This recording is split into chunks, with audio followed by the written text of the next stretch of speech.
Hey everyone, this is your Saturday evening update. Welcome back to Weather on the Go, all your weather coverage. My name is Hunter, and we have a powerful cold front that is bringing much cooler temperatures, lower humidity, most importantly, to the United States. We also do have a heat wave, so we're going to still talk about that and where that is expected to set up.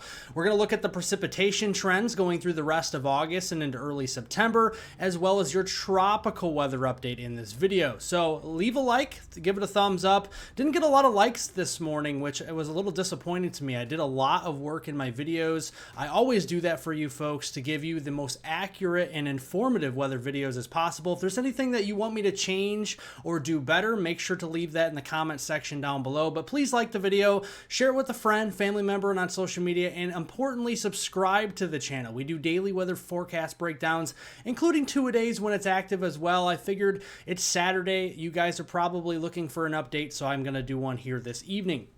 Let's look at this front, right? We got a big time low pressure system, and it's occluding up here near portions of the mouth of the Hudson Bay into eastern Ontario and western Quebec, and extending down to the south from that is a powerful cold front for August standards, right? And you're probably feeling that into the Midwest, down into the Central Plains, and this weekend, temperature anomalies are actually 10 to as much as 20 degrees below normal into the Northern Plains and into the upper Midwest. Areas like Minneapolis, St. Paul, Rapid City, Chicago, Des Moines, Kansas City, and Detroit. You guys are all probably feeling that already starting to sink southward with the cooler air and lower humidity this weekend. And here were your high temperatures that we achieved this afternoon, and noticeably cooler across the upper Midwest into the mid and upper 60s and low 70s. We saw some 90s, but that's ahead of the front down here into the lower Mississippi Valley. Now, where we're looking for potentially some heat to build up is across the west. In orange is heat advisories, in purples or the magenta over there, those are extreme heat warnings, and that's where we're going to be seeing those triple digit heat index readings and those triple digit high temperatures even extending up into the Pacific Northwest. So we saw that today into Washington State and Oregon, extending down to the Sacramento Valley of California, and it's going to be record warm out there this evening as well. So it's going to be pretty warm out there. But here's the effects of the front, right? Into the upper Midwest, we saw low temperatures. We're going to see low temperatures Sunday morning into the 40s and low 50s. And then that will give way to another cool Sunday across the north with temperatures barely getting through the 60s and in the low 70s, and also cooling down here further to the south. Again, unfortunately, more heat further up to the north and west. So the Pacific Northwest, the West Coast there, going to be very hot as we go into tomorrow. Now, that cooler air continues through the work week. It has some staying power. So between Monday, August 25th and Friday, August 29th, it will push a little bit further to the south toward the Gulf Coast, and that will promise even cooler weather further south on Monday. And we go into Tuesday. Notice the 70-degree line shifting further to the south on Wednesday. We see a little bit of a reprieve once we get towards next weekend, but barely so. We're still seeing the widespread 70s across the central and the eastern U.S. The noticeable difference as we go through the week, if you haven't noticed, is the Pacific Northwest starts hot early in the week, but we start to cool down as the week progresses back into the 80s. So at least we're cooling off over there by next weekend. Now, we are going to be seeing some cooler temperatures, and sometimes, and in some areas, we could be seeing some patchy frost to develop into the upper Midwest. I know it's early in the season, maybe not so much Sunday morning, but as we go into Monday morning and Tuesday morning, those low temperatures could be crashing into the upper 30s, low 40s.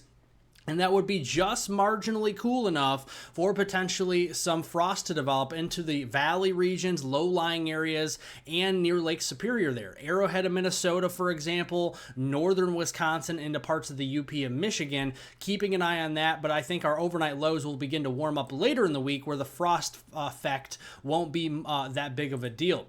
Now, we are tracking a few stronger storms across the eastern Rockies from southeastern Wyoming down into Colorado and northeastern New Mexico this evening. Going into tomorrow, it's eastern Colorado into western Kansas. It's mainly a damaging wind up to 60 mile per hour and a quarter-size hail threat. Tornado threat is less than 2% in all areas across the United States. So this evening, we do have to watch some storms that continue over the next few hours from portions of Wyoming down into Colorado and northeast New Mexico. Some of those could spread eastward into Nebraska and western Kansas. And then as we go through the day on Sunday, some storms may evolve again into central and eastern eastern Colorado, taking a run at western Kansas, and again, damaging wind gusts and a large hail to quarter size is likely to be the main threat here. The tornado threat is exceptionally low. In the eastern U.S. this evening, we have some showers and storms scattered about. Once the sun sets, though, instability is going to decrease, so the storm coverage and intensity will decrease here.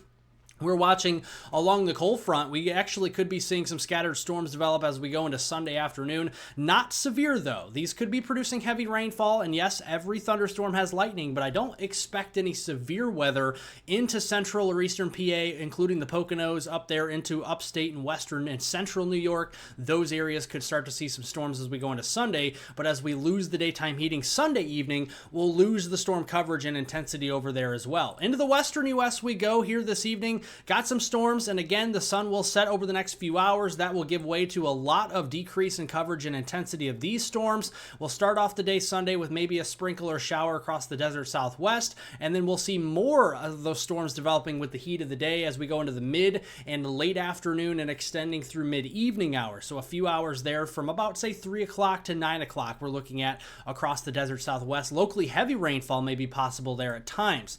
Now here's the rainfall that we see through the weekend going through 7 a.m. on Monday, August 25th, and we could see a couple areas, one over here into the desert southwest, tracking its way through the Rockies and into the central plains like western Kansas, into the Oklahoma and Texas panhandle. Couple areas seeing over an inch of rain there.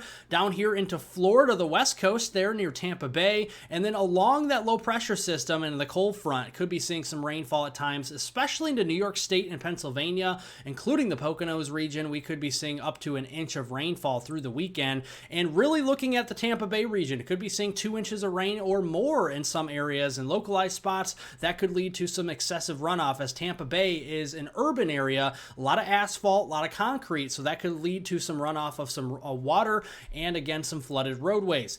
Heading through the week ahead, we're going to see northwest flow continue across the desert southwest and southern plains, and that will give way to daily chances of showers and storms as we go through the week ahead, and some pretty heavy rainfall. This goes through Monday on September 1st, and you could be seeing potentially a couple of inches of rainfall across portions of the Rockies into the plains, extending into the southeast as we go through the end of August, trending drier across the upper Midwest and into the Ohio Valley as we go into the end of the month as well.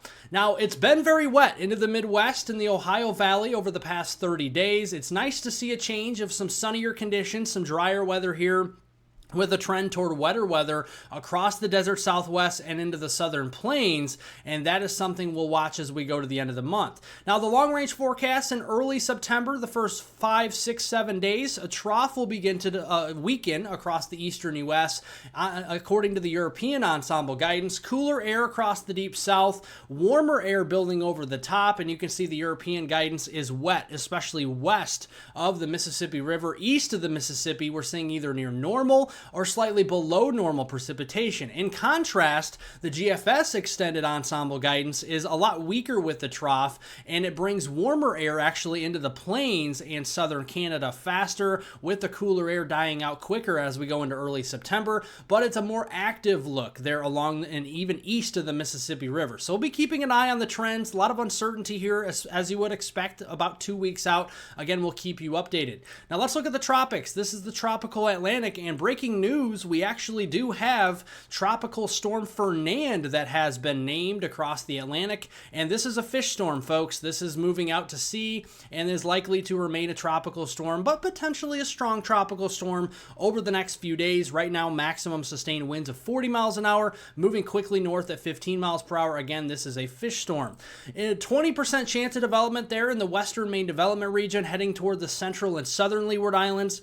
This could be named Gabrielle. If it is named, again, a very low chance, 20% chance here over the next 5 to 7 days. And you can see there's not a lot of members on here that really agree with this really becoming a powerful system unless it moves further west and develops into a tropical storm in the central Caribbean. Then we could be talking about some problems. But again, there's only a 20% chance of this developing. And again, the GFS ensemble guidance compared to the European model that I just showed you is a lot less bullish on this and shows a weaker system and really not that many members developing it. But if it gets into the Caribbean, folks, it is going to be game on for potentially a stronger system. So that's the trends that we have to watch as we go into the next 7 days or so with this system.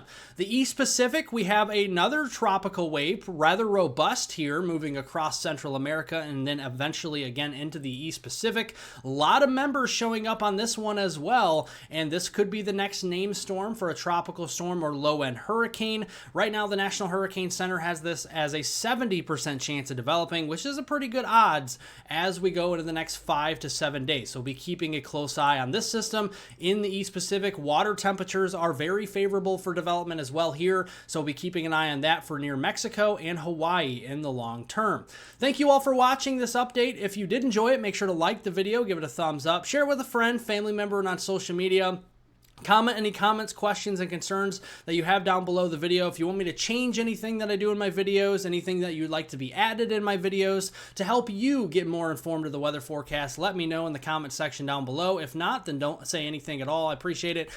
Subscribe to the channel, though, if you like these daily, informative, accurate, reliable, and life-saving weather updates across southern Canada, the United States, and the tropics. We'll keep you covered right here on the channel, so subscribe to the channel for that. Thank you all for watching. Thanks for the support, and have a wonderful and safe rest of your Saturday out there.